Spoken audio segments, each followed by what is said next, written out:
student, I welcome to all on King's Academy. My name is Pinky Verma, your reasoning mentor from Uttar Pradesh. So students, आज का हमारा topic रहने वाला है coding and decoding. Coding और decoding का मतलब समझते हैं। देखो, कोडिंग और डिकोडिंग किसे कहते हैं? कोडिंग ये दोनों एक सिग्नल देते हैं। This is the system of a signal. ये हम एक सिग्नल के थ्रू एक सिस्टम का पता चलाया जा सकता है। कोडिंग का मतलब होता है किसी भी इंफॉर्मेशन को या किसी मीनिंग को हाइड करना, to hide the meaning of any information और एनी डेटा। और डिकोड का मतलब उसी हाइड मीनिंग को, उसी हाइड इंफॉर्मेशन को उसके रियल फॉर्म में लाना डिकोड कहलाता है। क्या मीनिंग हो गया? कोडिंग का मतलब हो गया किसी इंफॉर्मेशन को एक कोड में, लैंग्वेज में लिखना, ताकि उसकी इंफॉर्मेशन हम डायरेक्ट ना पता कर सके या थर्ड पर्सन को ना पता चले। और डिकोड का मतलब क्या हुआ? उस कोडिंग को जो हमने एक फॉर्म में, एक हिडन मीनिंग जो छुपा रखी है, उस हिडन मीनिंग को फाइंड आउट करना हमारा डिकोड हो जाएगा। आई होप ये समझ में आया होगा। अब चलो डेफिनेशन लिखते हैं। कोडिंग डिकोडिंग की डेफिनेशंस क्या होती है? अभी जो हमने जिसका मीनिंग समझा कोडिंग और डिकोडिंग का, उसी को मैंने रिटन फॉर्म में लिखा है। रीड करते हैं एक बार। Coding means to hide the meaning of any message. किसी भी मैसेज का मीनिंग को हाइड करना। And decoding means to understand the actual meaning of that message. उस मैसेज का एक्चुअल मीनिंग को जानना हमारा डिकोडिंग कहलाता है। It is a system of signal का सिस्टम होता है। This is a method of transmitting information को ट्रांसमिट करता है किस फॉर्म में? In the form of codes और signals, without it being known by a third person, ताकि किसी थर्ड पर्सन को उसका रियल मीनिंग ना पता चले। हम अपनी डेली लैंग्वेज में भी यूज करते हैं, कोड वर्ड में बात करते हैं, ताकि दो पर्सन कोड वर्ड में बात करें ताकि थर्ड पर्सन को ना पता चले। इस वजह से ये हमारे कॉम्पिटेटिव एग्जाम में पूछा जाता है कि कैंडिडेट का सोचने की पावर कितनी है, वो किस किस तरीके से कोड को ब्रेक आउट कर सकता है। और देखते हैं कि इस तरीके के टॉपिक पे किस तरीके से क्वेश्चंस बनाए जाते हैं। टाइप्स क्या है कोडिंग डिकोडिंग के? अब इस डेफिनेशन को नोट करें, फिर हम टाइप्स ऑफ कोडिंग डिकोडिंग पढ़ते हैं। Now student, we will talk about the types of coding. Types of coding में 3 टाइप्स की कोडिंग को पढ़ेंगे। First is the letter coding, second is the number coding and third is the substitutional coding. Letter coding में हम किस किस तरीके की बात करेंगे? लेटर्स की बात करेंगे। लेटर ABCDF, इनके कुछ कोड दिए होंगे और हमें पता लगाते होते हैं कि किस पैटर्न पे इनके कोड को लिखा गया है। नंबर कोडिंग में क्या आता है? कुछ अल्फाबेट्स हैं, अल्फाबेट्स की कुछ नंबर में कोडिंग की गई होगी। ठीक है, फॉर एग्जाम्पल P को 16 लिख दिया। अब P को 16 क्यों लिखा है? इसका एक कोड दे दिया। दैट मीन P की प्लेस वैल्यू को लिखा है। P की प्लेस वैल्यू 16 होती है, इसलिए P की वैल्यू को 16 लिख के उसने नंबर कोडिंग बोलेंगे, इस तरीके के कोडिंग को। एंड द थर्ड है सब्स्टिट्यूशनल कोडिंग। सब्स्टिट्यूशन का मतलब क्या होता है? सब्स्टिट्यूशन का मतलब होता है किसी एक की जगह उसका दूसरा सब्स्टिट्यूट लिख देना। जैसे अगर अभी मैं ये मार्कर से एक पेपर पे लिखती हूँ, बट अभी मेरे पास ये मार्कर नहीं है, तो मैं इसका कोई सब्स्टिट्यूट ढूंढूंगी ना कि मैं लिख सकूं, ताकि मेरे पास लिखने की चीज आ जाए। तो मैं इस मार्कर का सब्स्टिट्यूट पेन ढूंढ लूंगी, जिससे मैं अपने पेपर पे लिख सकती हूँ। तो इस मार्कर का सब्स्टिट्यूट हो गया पेन। सब्स्टिट्यूट का बेसिकली मीनिंग ये हुआ उसकी जगह पे कोई दूसरी चीज को यूज करना। तो अब सब्स्टिट्यूशनल कोडिंग में हमें कुछ टाइप्स के फॉर्म दे रखा होगा और उनका कोड कुछ ऊट पटांग सा दे रखा होगा, मतलब कुछ भी लैंग्वेज में कोई कोड बना के दिया होगा। और इसको ना सब्स्टिट्यूशनल कोडिंग को चाइनीज कोडिंग के नाम से भी जाना जाता है। इसी के अंदर वो चाइनीज कोडिंग होता नहीं है, बस वो लैंग्वेज किसी और फॉर्म में होती है, इस वजह से हम उसे चाइनीज कोडिंग बोल देते हैं। सब्स्टिट्यूशनल कोडिंग, इन 3 कोडिंग के बारे में हम डिटेल में पढ़ेंगे और कैसे क्वेश्चंस बनते हैं इसके ऊपर हम वो देखेंगे। Keep writing this. आइए अब हम पढ़ते हैं लेटर कोडिंग को डिटेल में। लेटर कोडिंग की डेफिनेशन लिख रखी है। The letters of words are replaced by certain other letters according to a specific pattern rule to form a code. Letter coding के अंदर कुछ वर्ड्स के लेटर गिवन होंगे, उन लेटर को ही अगले लेटर में एक कोड वर्ड में लिखा होगा, जिसका एक किसी अलग पैटर्न पे हो या रूल पे हो। उस पैटर्न और रूल को फाइंड आउट हमें करना होगा और उससे ही रिलेटेड दूसरा वर्ड पूछा होगा, जिसका हमें कोड को पता करना होगा। एग्जाम्पल के थ्रू समझते हैं। सबसे पहले लेटर कोडिंग के क्वेश्चन में सॉल्व करते टाइम हमें बेसिक चीजों का आइडिया होना चाहिए, जैसे कि अल्फाबेट्स की प्लेस वैल्यू 26 अल्फाबेट्स है, 26 अल्फाबेट की प्लेस वैल्यू पता होनी चाहिए। प्लेस वैल्यू के साथ उनका अपोजिट पता होना चाहिए कि कौन से अल्फाबेट्स का क्या अपोजिट होता है। ये बहुत मैंडेटरी हो जाता है लेटर नंबर के लेटर कोडिंग को सॉल्व करते टाइम। एग्जाम्पल देखते हैं students. If a word metal, metal को क्या कोड किया गया है, LDS-ZK। अब ये मेटल का कोड LDS-ZK दे दिया। How will the word zinc be written in that form. तो इस फॉर्म में जिंक को कैसे कोड किया जाएगा, हमें इस जिंक का कोड फाइंड आउट करना होगा। देखो मेटल, मैं पहले डिटेल में बताती हूँ, फिर आप क्वेश्चंस दूंगी उस पे फॉर्म करना। मेटल को क्या लिख रखा है, LDS-ZK, और हमें जिंक का फाइंड आउट करना है। जो पैटर्न इस फर्स्ट वर्ड में क्वेश्चन में फॉलो हो रखा होगा, उसी पैटर्न को या उसी रूल को फॉलो करते हुए हमें जिंक का भी कोड पता करना पड़ेगा। देखो कैसे, M से L, क्या किया जो हम M से L चले गए, -1, सॉरी M से L के लिए क्या किया गया, -1। E से D -1, T से S -1, A से Z -1 और L से K -1। हमने इसका कोड को ब्रेक आउट कर लिया। We will know about, now we have to know the code language of that word. उसी तरीके से इस जिंक के भी कोड को हम क्या सब में -1 किया है, उसी तरीके से जिंक का कोड क्या हो जाएगा, आप सब करें। Z में से -1 करोगे तो Y, I में से -1 करोगे तो H, N में से -1 करोगे तो M, और C में से -1 करोगे तो D। तो हमारा जिंक का कोड क्या हो जाएगा, YHMD। आई होप आपको लेटर कोडिंग का मीनिंग समझ में आया होगा। कुछ हम इसके ऊपर एग्जाम्पल्स करते हैं, कुछ क्वेश्चंस की प्रैक्टिस करते हैं, फिर हम नंबर कोडिंग के बारे में पढ़ेंगे। Now let's do some question. In the first question, in a certain code, basic is written as DDULE. How is leader written in that language? अब हमें इस बेसिक से ये DDULE क्या किस कोड में लिखा गया है पहले ये पता लगाएंगे, फिर हम इस लीडर का कोड लगाएंगे। स्टूडेंट देखो, BASIC को क्या लिखा है, DDULE। कुछ पैटर्न समझ में आ रहा है, ये क्रॉस में भी हो सकते हैं, मान लो ऐसे भी पूछा जा सकता है, बी का रिवर्स यहाँ पर दे रखा हो, इधर से भी पूछा जा सकता है, इसका इससे भी रिलेशन पूछा जा सकता है, इसका इससे भी रिलेशन पूछा जा सकता है। तो इस तरीके के पैटर्न को हमें फाइंड आउट करना होता है। अब देखो बी से हम डी गए, कुछ लॉजिक पता चल रहा है कैसे।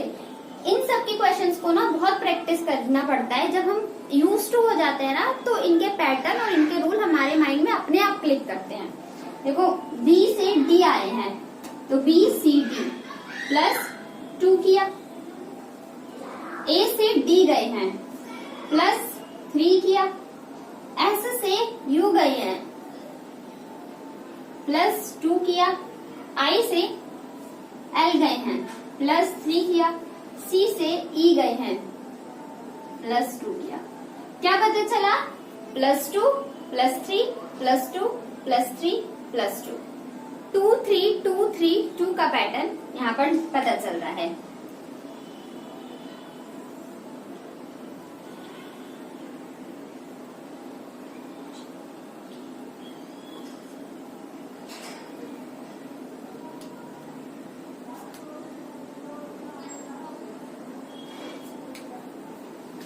इसी तरीके से अब हम किसका कोड पता लगाना है, हमें लीडर का कोड पता लगाना है। स्टूडेंट किसका कोड, लीडर। लीडर का कोड क्या होगा, जो पैटर्न इसमें फॉलो कर रहा होगा यही पैटर्न हमें इसमें भी फॉलो करवाना है। देखो L में हमने +2 किया है ना, तो वो B में +2 किया है फर्स्ट स्टेप में, तो L में +2 जाने पे क्या होगा N।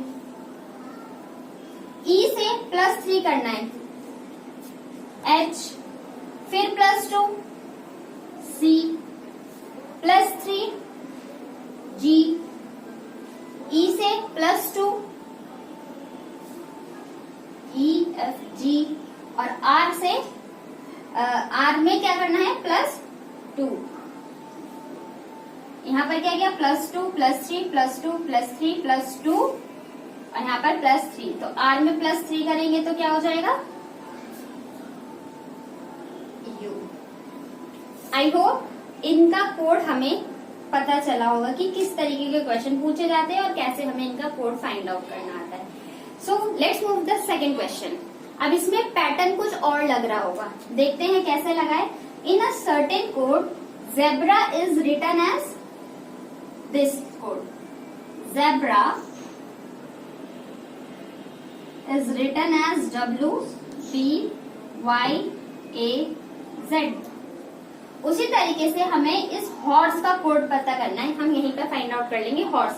अब देखो जेब्रा से Z से W, E से B, B से Y, R से A से J।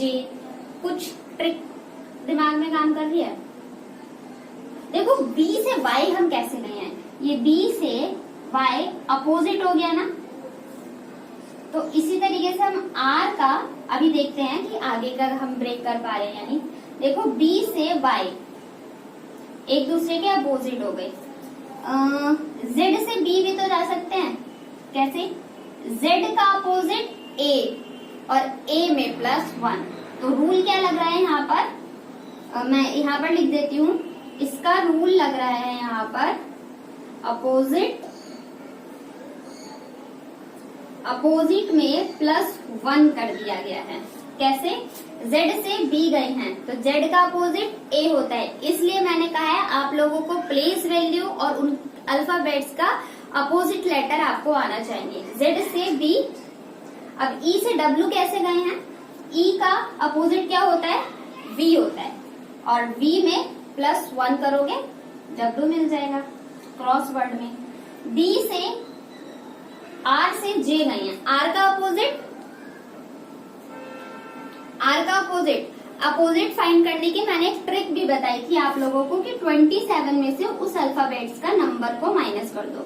27 अल्फाबेट R कितना होता है 18 में से करोगे तो 17 में से 8 गया 9 और यहाँ पर 1, तो ये 9 क्या हो गया? 9 किसका होता है? I का। तो R का अपोजिट क्या होता है? I, और I में +1 कर दोगे तो J मिल जाएगा। अब A का अपोजिट क्या होता है? Z, और Z में +1 करोगे तो A आ जाएगा। आई होप ये वाला पैटर्न समझ में आया होगा। चलो हम हॉर्स का पैटर्न फाइंड आउट करते हैं। इसका इन्होंने अपोजिट लिख दिया है। R का अपोजिट अभी हमने देखा था क्या होता है? I। H का अपोजिट S, हाई स्कूल से मैंने याद करवाया था, हाई स्कूल। S का अपोजिट S में +1 करोगे तो T, ठीक है? तो यहाँ पर T आ जाएगा। अब इसको यहाँ पर करना है। O का अपोजिट क्या बताया था? O का अपोजिट लायन से याद करना सिखाया था, LION। तो O आ रहा है, O का अपोजिट L हो जाएगा। अब L में +1 करोगे तो M हो जाएगा, ठीक। अब इसी तरीके से यहाँ का भी हमें ये क्रॉस में पैटर्न फाइंड आउट करना है। S का अपोजिट T, वो S का अपोजिट H, अभी बोला था ना हाई स्कूल से, तो S का अपोजिट H में +1 करो कितना हो जाएगा? I, ठीक। अब E का अपोजिट ड्यू से याद करवाया था, E का अपोजिट W में +1 करोगे X। तो स्टूडेंट इसका कोड क्या बना हमारा? MTIX। I is the correct code in the same pattern which was followed in the zebra and this form। वही हमने हॉर्स और यही पैटर्न हमने फॉलो करके इस हॉर्स का हमने कोड को फाइंड आउट किया है। अब लेटर कोडिंग में ना एक टर्म और आता है डायरेक्ट कोडिंग, जिसमें ये बहुत इजी क्वेश्चन होता है। सिर्फ हमें डायरेक्ट कोड दिया होता है, उसी से हमें दूसरे वर्ड का कोड फाइंड आउट करना पड़ता है। इस क्वेश्चन में देखो, in a certain code sheep is written as GAXXR and bleat is written as HPXTN. How will slate be written in that same code? Slate को कैसे लिखा गया है, देखो शीट को क्या क्या लिखा गया है, यहाँ पर मैं लिख देती हूँ GAXXR। और ब्लीड को क्या लिखा गया है, ब्लीड को लिखा गया है स्टूडेंट HPXTN। देखो यहाँ पर ध्यान से देखो, E है, E को X लिखा है, यहाँ पर भी E है, E को X लिखा है, यहाँ पर भी E है, E को X लिखा है। E से X जाने का कोई लॉजिक नहीं है, तो क्या ये डायरेक्ट दे रखा है कि E का कोड हमें X ही लिखना होगा, S का कोड हमें G ही लिखना होगा, B का कोड हमें H ही लिखना होगा। इन्होंने अपनी तरफ से ये डायरेक्ट कोड दे दिया। उसी तरीके से अब हम इस स्लेट का कोड फाइंड आउट कर सकते हैं। स्लेट का देखो S का कोड क्या दिया हुआ है G, L कहीं दिख रहा है, L का कोड क्या दिया हुआ है P, A कहीं दिख रहा है, A का कोड क्या दिया हुआ है T, T का कोड क्या दिया हुआ है N और E का कोड क्या दिया हुआ है X।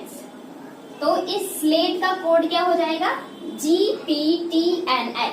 कौन सा ऑप्शन है GPTNX।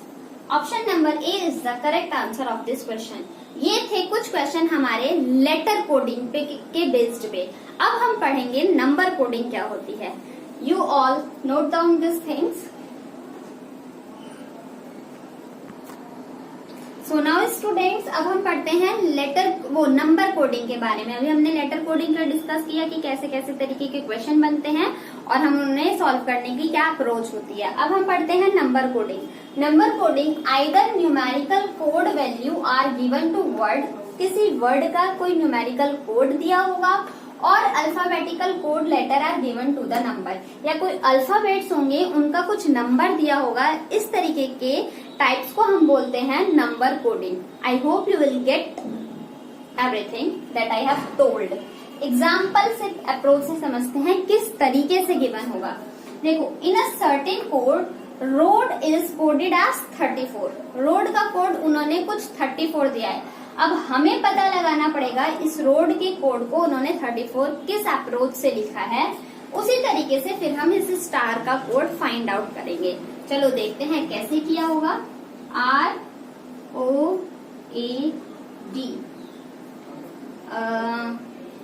R की प्लेस वैल्यू एक बार हम लिख लेते हैं। R की प्लेस वैल्यू क्या होती है 18, O की प्लेस वैल्यू 15, A की प्लेस वैल्यू 1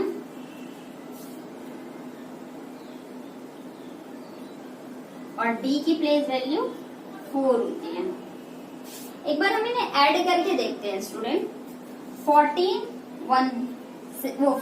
प्लस 1 16, 16 और 4 20, 20 और 18 कितना हो गया 20 और 18 38, और 38 में से हम -4 कर देंगे तो हम 34 पहुंच जाएंगे एग्जैक्टली। अब कहोगे मैम हमने 4 ही क्यों माइनस किया है। तो स्टूडेंट्स देखो क्यों माइनस किया है। यहाँ पर रोड में कितने अल्फाबेट्स हैं 1 2 3 4 अल्फाबेट्स हैं, तो ये हमने -4 कर दिया है। इस तरीके से बहुत सारे अप्रोच लगाए जा सकते हैं, बहुत सारे ट्रिक लगाए जा सकते हैं कोड को बनाने में।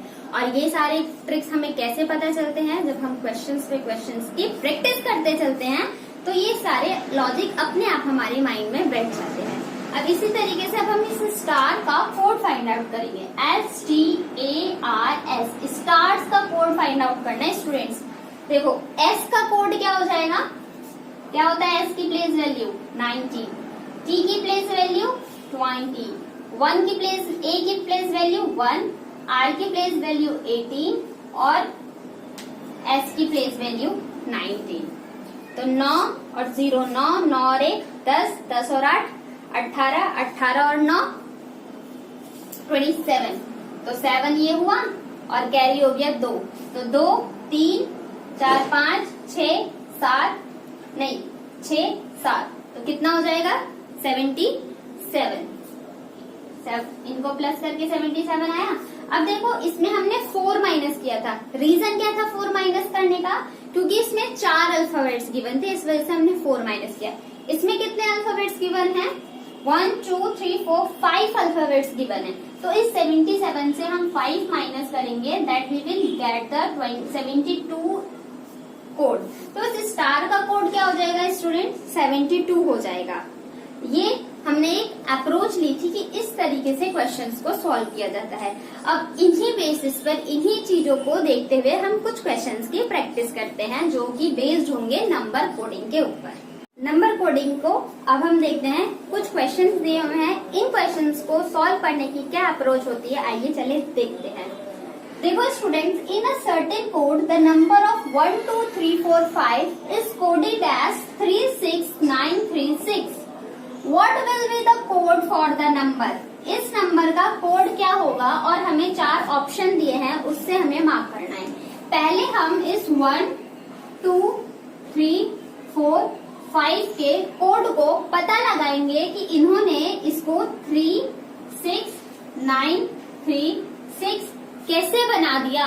अगर हमने इसका कोड, ये वाला कोड पता लगा लिया कि क्या पैटर्न फॉलो करके बनाया गया है, क्या रूल फॉलो करके बनाया गया है, then we will easily find out the code of this number. इस नंबर का कोड हम बहुत आसानी से निकाल पाएंगे। आइए चलिए देखते हैं क्या किया गया है। देखो 1 से 3 जाने के लिए हमें दिख रहा है यहाँ पर क्या, इंटू 3 का मल्टीप्लाई किया गया है, ठीक। 2 से 6 जाने के लिए क्या, 3 का भी मल्टीप्लाई किया गया है। 3 से 9 जाने के लिए भी 3 का मल्टीप्लाई किया गया है। यहाँ तक तो क्लियर हुआ होगा। बट आप बोलोगे मैम 4 से 3 जाने के लिए हम 3 का मल्टीप्लाई करेंगे तो ये तो हो ही नहीं पाएगा। तो 4 से इन तीनों में क्या हम मल्टीप्लाई कर रहे हैं ना 3 का, तो यहाँ पर भी हम 3 का मल्टीप्लाई कर देते हैं। स्टूडेंट जब 4 की मल्टीप्लाई हम 3 से करेंगे तो 4 3 का कितना होता है, 12 होता है ना, 12 और 1 और 2। 12 को मैं 1 प्लस 2, 12 को मैंने ब्रेक कर लिया 1 और 2 में। अब दोनों को अगर प्लस करके लिखेंगे तो 3 कोड आ जाएगा ना। कुछ इस तरीके के लॉजिक भी होते हैं, ध्यान से समझना इस लॉजिक को। अब देखो 5 से 6 कैसे आया है, हमें नहीं, हमने इसमें भी 3 मल्टीप्लाई, इसमें भी 3 मल्टीप्लाई, इसमें भी 3 मल्टीप्लाई, यहाँ पर भी 3 का मल्टीप्लाई करेंगे। 5 3 का कितना होगा 15, और 15 को 1 प्लस 5 कर लिया तो 6, तो ये 6 का कोड इन्होंने यहाँ पर बना दिया। आई होप इतना समझ में आया होगा। अब इसी तरीके से हम इसका कोड फाइंड आउट करेंगे। देखो किसका कोड, 9 9 9 3 6। सेम यही पैटर्न फॉलो करना होगा हमें इसमें भी। 9 को किसकी मल्टीप्लाई, 3 से मल्टीप्लाई करेंगे, कितना हो जाएगा, 9 3 जा 27, और 2 प्लस 7 कितना हो जाएगा 9। फिर 9 की 3 से मल्टीप्लाई, 9 3 जा 27, 2 को 27 2 और 7 को प्लस कर लिया। फिर 9 की मल्टीप्लाई 3 से करेंगे तो फिर से 27 आएगा, और 2 प्लस 3 कर लिया 9। अब 3 की मल्टीप्लाई 3 से कर देंगे तो इसका तो 3 3 से 9 हुआ, तो डायरेक्ट इसका कोड 9 हो जाएगा। अब 6 की मल्टीप्लाई वापस से 3 से करेंगे तो 6 3 से कितना हो जाता है 18, 1 प्लस 8 कितना हो जाएगा 9, तो हमारा इसका कोड कितना निकला 99999। सो option number D is the correct answer of this question. इस तरीके के पैटर्न्स, इस तरीके के रूल्स को फॉलो करते हुए कोडिंग को फॉर्म किया जाता है, और एग्जामिनर हमें इसी तरीके की कोडिंग के क्वेश्चंस देता है, और हमें इस कोडिंग के पैटर्न को पता लगा के उसका आंसर निकालना होता है। आई होप यू विल। अब हम पढ़ते हैं क्वेश्चन नंबर, नेक्स्ट क्वेश्चन पे बढ़ते हैं, क्वेश्चन नंबर 2। क्या दिया हुआ student, if titan is coded as 48797 then how will you code watch. तो अगर टाइटन का कोड ये आ रहा है तो हम वॉच के कोड को कैसे फाइंड आउट करते हैं। सबसे पहले हमें टाइटन का कोड किस फॉर्म में दे रखा है, कौन सा पैटर्न है, वो फाइंड आउट करना पड़ेगा। चलिए देखते हैं, टाइटन लिखा है और उसका कोड क्या दिया हुआ है 48797। कुछ सोचो कैसे दिया होगा। अब इस T से 4 कैसे बन सकता है, कोई आइडिया? इस T से 7 तो बना सकते हैं, कैसे बना सकते हैं सोचो। T का अपोजिट लेटर क्या होता है G, तो T का अपोजिट लेटर G होता है, तो T का अपोजिट हो गया G, और G की प्लेस वैल्यू क्या होती है 7। यहाँ से 7 पता चला कैसे आया है। अब देखते हैं इस T से अब इस टी का अपोजिट देखो, हमें पता है क्या होता है, जी। ठीक, टी का अपोजिट जी,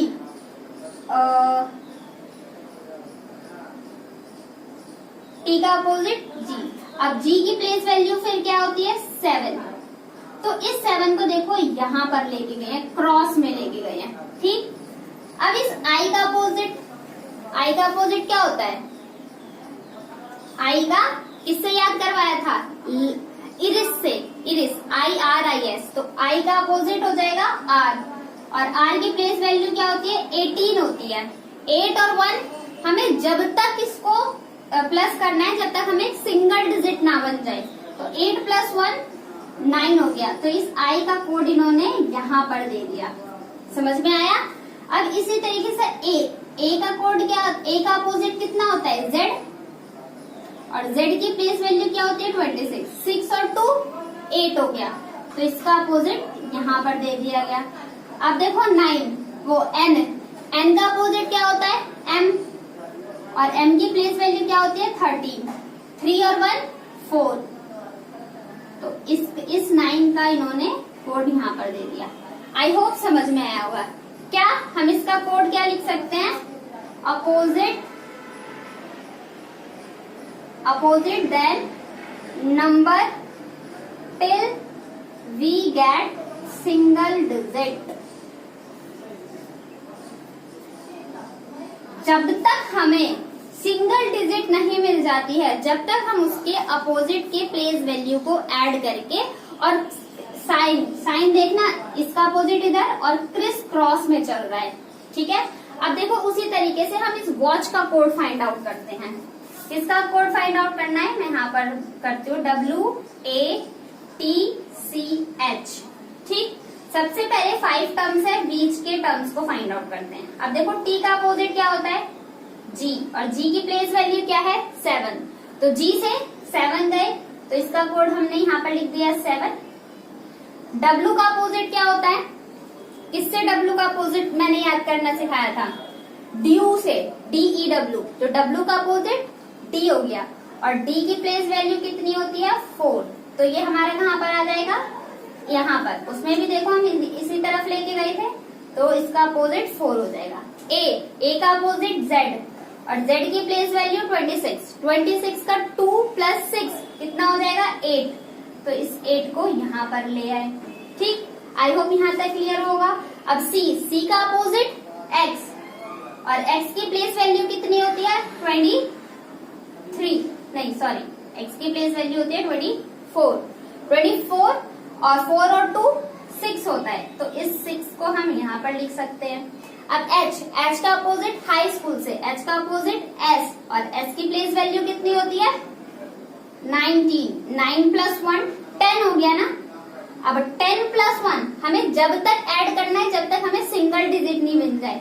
9 + 1 10 हो गया। अब 10 + 10 को 1 + 0 1 और 0 लिखेंगे, तो 1 + 0 कितना हो जाएगा, 1। तो इस H का कोड हमारा क्या बनेगा, 1। तो 16784 कौन सा ऑप्शन है, 16784। So option number B is the correct answer. इस तरीके से भी पैटर्न बनाए जा सकते हैं। आपको ये अप्रोच समझ में आई होगी। आइए देखते हैं क्वेश्चन नंबर 3। क्वेश्चन नंबर 3 में क्या दिया हुआ है student, in a certain code pond is coded as 18, 19, 20, 12।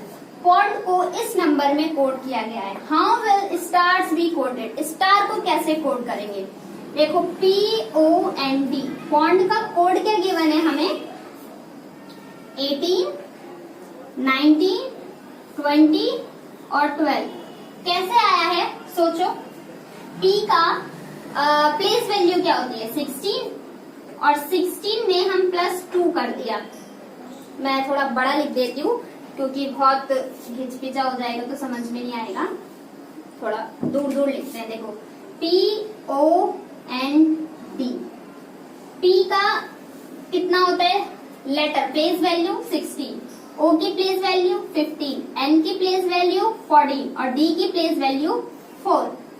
ठीक, अब इसका उन्होंने क्या क्या कोड दे रखा है, 18, 19, 20 और 12। कैसे आया है ये,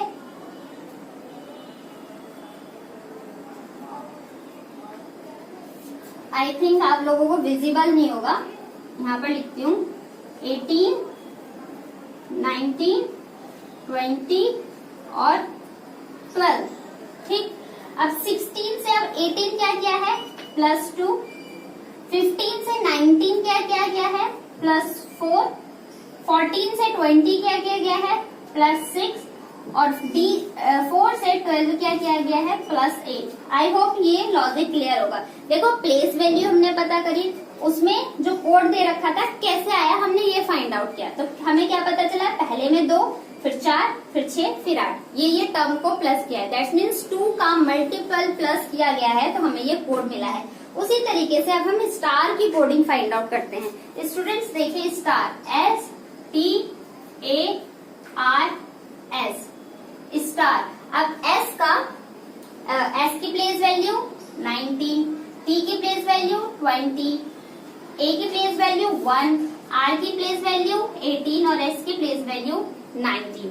उसी तरीके से अब इसमें प्लस करते जाओ, फर्स्ट में 2, फिर +4, फिर +6, फिर +8 और फिर +10। तो 19 में 2 प्लस करोगे 21, 20 में 4 प्लस करोगे 24, 1 में 6 प्लस करोगे 7, 18 में 8 प्लस करोगे तो 26 और 19 में 10 प्लस करोगे तो 29। तो हमारा कोड क्या मिला 21247262 कौन सा ऑप्शन दिख रहा है 212, कौन सा ऑप्शन है 21247262 कौन से ऑप्शन में दिख रहा है 21247262 option number B is the correct answer of this question. I hope आपको ये भी पैटर्न समझ में आया होगा। ये थे हमारे नंबर्स कोडिंग के ऊपर कुछ क्वेश्चन। आइए अब हम चलते हैं, सीखेंगे सब्स्टिट्यूशनल कोडिंग। किस तरीके के सब्स्टिट्यूशनल कोडिंग की बात की जाती है, सब्स्टिट्यूशनल कोडिंग होता क्या है। नाउ स्टूडेंट अब हम बात करते हैं सब्स्टिट्यूशनल कोडिंग की। सब्स्टिट्यूशन का वर्ड किसी भी प्लेस पे उसके दूसरी वैल्यू को रखना या किसी ऑब्जेक्ट पे उसका दूसरा ऑब्जेक्ट को यूज करना हमारा सब्स्टिट्यूशन मेथड कहलाता है। Substitution method in this type of question some particular names are given to certain object। कोई ऑब्जेक्ट या कोई वर्ड होगा उसका एक पर्टिकुलर नेम दिया होगा एक कोड लैंग्वेज में और हमें उसकी जगह सब्स्टिट्यूट करके दूसरे कोड को फाइंड आउट करना होगा। इसमें स्टूडेंट सब्स्टिट्यूशन कोडिंग में हम 2 टाइप्स की कोडिंग को पढ़ते हैं। पहला टाइप मैंने यहाँ पर बता रखा है, बहुत ध्यान से समझना और इसी के बेस पे क्वेश्चंस बनते हैं। फर्स्ट टाइप क्या है, ये एग्जाम्पल है। फर्स्ट टाइप का ये एग्जाम्पल दिया है मैंने। क्या बोला है, व्हाइट मीन्स ब्लैक, व्हाइट का मतलब black, black means red, black का मतलब red, red means blue, red का मतलब blue, blue means yellow, blue का मतलब yellow and yellow means grey और येलो का मतलब ग्रे। फिर पूछा है what is the colour of sky, तो स्काई का कलर क्या होगा। अब खुद सोचो, आप एक्चुअली में स्काई का कलर हम कैसा मानते हैं, ब्लू कलर मानते हैं, स्काई का कलर ब्लू। और इस क्वेश्चन के अकॉर्डिंग ब्लू को किस कलर में कोड किया गया है, आप देखो ये तो व्हाइट है, ये ब्लैक है, ये रेड है, ये ब्लू, तो ब्लू मीन्स येलो, ब्लू का मतलब येलो हो गया। और क्वेश्चन में हमसे क्या पूछा है, देन व्हाट, अगर ये कोडिंग है देन तो फिर बताइए what is the colour of sky, तो स्काई का कलर क्या होगा, स्काई का कलर ब्लू और इस क्वेश्चन के हिसाब से ब्लू का मतलब है येलो, तो स्काई का कलर क्या हो जाएगा, स्काई कलर इज येलो, तो आंसर येलो हो जाएगा। ये था टाइप 1। आइए चलिए अब हम बात करते हैं टाइप 2 की। सब्स्टिट्यूशनल कोडिंग का हम टाइप 2 देख रहे हैं। देखो टाइप 2 में किस तरीके के क्वेश्चन दिए जाते हैं। आपको सर्टेन कोड में ये निक मा डी मीन्स दे रखा है, ही हैज कम, पता है इनके नाम देखो इस तरीके से दिए जाते हैं, इस वजह से इसको चाइनीज कोडिंग के नाम से भी जाना जाता है। निक मा डी मीन्स का मतलब है ही हैज कम, डी लिट पा मीन्स का मतलब है कम हेयर फास्ट और मा ला सी मीन्स का मतलब है शी हैज गॉन। तो हमें कोड किसका पूछा है, ही का कोड क्या होगा। तो स्टूडेंट इस तरीके के क्वेश्चंस को करने के लिए ना हमें एक मैं अप्रोच बता बताती हूँ आप उसको फॉलो करोगे तो आपके क्वेश्चंस में मिस्टेक भी नहीं होगी और आपका एक्यूरेसी मेंटेन रहेगी। कॉम्पिटेटिव एग्जाम में एक्यूरेसी मेंटेन करना बहुत इंपॉर्टेंट हो जाता है। क्यों? क्योंकि इसमें हमारी नेगेटिव मार्किंग होती है। तो मैं यहाँ पर एक बॉक्स बना के आपको समझाती हूँ इस तरीके के क्वेश्चन को कैसे सॉल्व किया जाता है। देखो पहले आप इन सबको लिख लो, ज्यादा टाइम नहीं लगेगा। ही हैज कम लिख लिया। सेकंड क्या दिया है? कम। अब देखो कम यहाँ आ गया, कम यहाँ भी आ गया, तो हम कम को सिर्फ एक ही बार करेंगे, हियर एंड फास्ट। फिर यहाँ पर लिखा है शी हैज गॉन। अब हैज को हम एक बार लिख चुके हैं, तो शी और गॉन, शी और गॉन मैं यहाँ पर लिख देती हूँ। ठीक, अब इनका हम कोड फाइंड आउट कराएंगे कि किसका कौन सा है। अब देखो अगर ही पहले है तो जरूरी नहीं है कि निक उसका पहले आ जाएगा, कम पहले है तो जरूरी नहीं है कि डी उसका पहले हो जाएगा। इसमें हमें फाइंड आउट करना पड़ेगा कि कौन से वर्ड को किससे सब्स्टिट्यूट किया गया है। अब सबसे पहले इस तरीके के क्वेश्चन को सॉल्व करते टाइम हम ये देखेंगे कि कौन सी लाइन में कॉमन वर्ड दिया गया है। कॉमन का मतलब जो सेम वर्ड दिए गए हों। अब देखो जो कम है स्टूडेंट वो इसमें और इसमें दे रखा है ना, कम कम और ये वाला कम, ये दोनों कॉमन हो गए ना। तो अब इन दोनों कॉमन को अब इनके इस तरफ हम देखेंगे, इसमें देखेंगे कि कौन सा ऐसा जो वर्ड है जो एक दूसरे में कॉमन दिख रहा हो। निक है इस लाइन में? नहीं है। माँ है इस लाइन में? नहीं है। डी है इस लाइन में? हाँ, एक डी ये रहा, एक डी ये रहा, तो डी और डी। तो कम का कोड क्या बन गया हमारा? कम का कोड बन गया डी। यहाँ तक समझ में आया? आई होप समझ में आया होगा। अब फिर से देखो कि कोई ऐसा वर्ड है जिसको दो बार दे रखा हो, मिल गया हमें, हैज और हैज, ये हैज और हैज थर्ड लाइन में और फर्स्ट लाइन में दिया है, हैज और हैज। तो इसमें भी देखेंगे थर्ड और फर्स्ट लाइन में निक है? नहीं है। माँ है? हाँ माँ है। तो माँ का कोड किससे रिप्लेस हो गया? हैज से। तो हैज का कोड क्या हो जाएगा? माँ। ठीक, अब देखो फर्स्ट में हमने इसका कोड फाइंड आउट कर लिया, हैज का कोड फाइंड आउट कर लिया, वर्ड क्या बच गया? ही। इन दोनों का कोड फाइंड आउट कर लिया, तो अब ही को जो रिप्लेस करेगा वो यही कर देगा ना, सब्स्टिट्यूट यही कर देगा। तो ही का कोड हो जाएगा निक। क्लियर हुआ? अब देखो हेयर और फास्ट, इसका कोई कॉमन है? नहीं है। शी और गॉन, इसका कोई कॉमन है? नहीं है।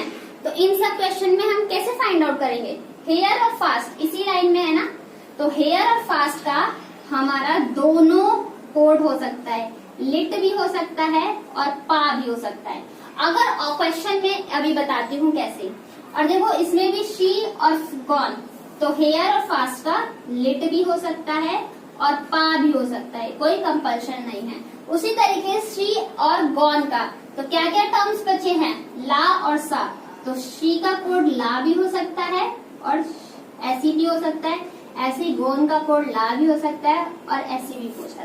क्वेश्चन में हमें पूछा था what is the code for he, what is the code for he का what is the code for he का कोड क्या होगा? हमने अपनी टेबल इजिली बना रखी है, अब हम ही का कोड बता सकते हैं, तो ही का कोड क्या हो जाएगा? निक। एक मैं इसी में क्वेश्चन ऐड कर देती हूँ, क्वेश्चन नंबर 2 मैं पूछती हूँ what is the code of gone. Gone का कोड क्या होगा? कोई मुझे बता सकता है गॉन का कोड क्या होगा? देखो गॉन का कोड ला या शी। अगर इसमें ऑप्शन दे दिया जाए ला, बी ऑप्शन दे दूं मैं निक, सी ऑप्शन दे दूं मैं शी और डी ऑप्शन दे दूं मैं कांट बी डिटरमाइंड। ये ऑप्शन दे रखे हैं आपके साथ। पूछा है what is the code for gone. अब स्टूडेंट देखो गॉन का कोड ला भी हो सकता है, SE भी हो सकता है, और ऑप्शन में हमें ला भी दिया है और SE भी दिया है। तो हमारा क्वेश्चन क्या हो सकता है? कैन नॉट बी डिटरमाइंड, निर्धारित नहीं किया जा सकता। हम नहीं पता लगा सकते कि गॉन का कोड ला होगा या SE होगा। लेकिन अगर क्वेश्चन में इफ कैन नॉट डिटरमाइंड नहीं दिया होता, इसी क्वेश्चन को समझो, अगर यहाँ पर ये नहीं दिया हो जाता, यहाँ पर मान लो लिखा होता माँ, और इस ऐसी की जगह लिखा होता पा। तो क्या अब हम इस ऑप्शन के थ्रू बता सकते थे what is the code of gone. अब हम गॉन का कोड बता सकते हैं, क्योंकि देखो ला और ऐसी में से सिर्फ हमें ला गिवन है, तो अब इस गॉन का कोड हो जाएगा ला। आई होप समझ में आया होगा। एक बार और कंक्लूड कर देती हूँ। देखो गॉन को के दो ऑप्शन थे, ला भी हो सकता है, सी भी हो सकता है। अगर ऑप्शन में ला भी है, सी भी है और कैन नॉट डिटरमाइंड है, तो हमारा आंसर जाएगा कैन नॉट बी डिटरमाइंड के साथ। लेकिन अगर ऑप्शन में से ला या सी में से कोई एक ऑप्शन दे रखा है, तो वही ऑप्शन हमारा इस गॉन का कोड बन जाएगा। आई होप आपको ये समझ में आया होगा। तो स्टूडेंट्स, ये हमारा कोडिंग और डिकोडिंग का चैप्टर था। ये सेशन आपको पसंद आया होगा, आपने बहुत सारी चीजों को सीखा है इसमें। आप इन पे बहुत सारे नंबर्स ऑफ क्वेश्चंस की प्रैक्टिस कीजिए। And thank you so much. Take care, keep learning.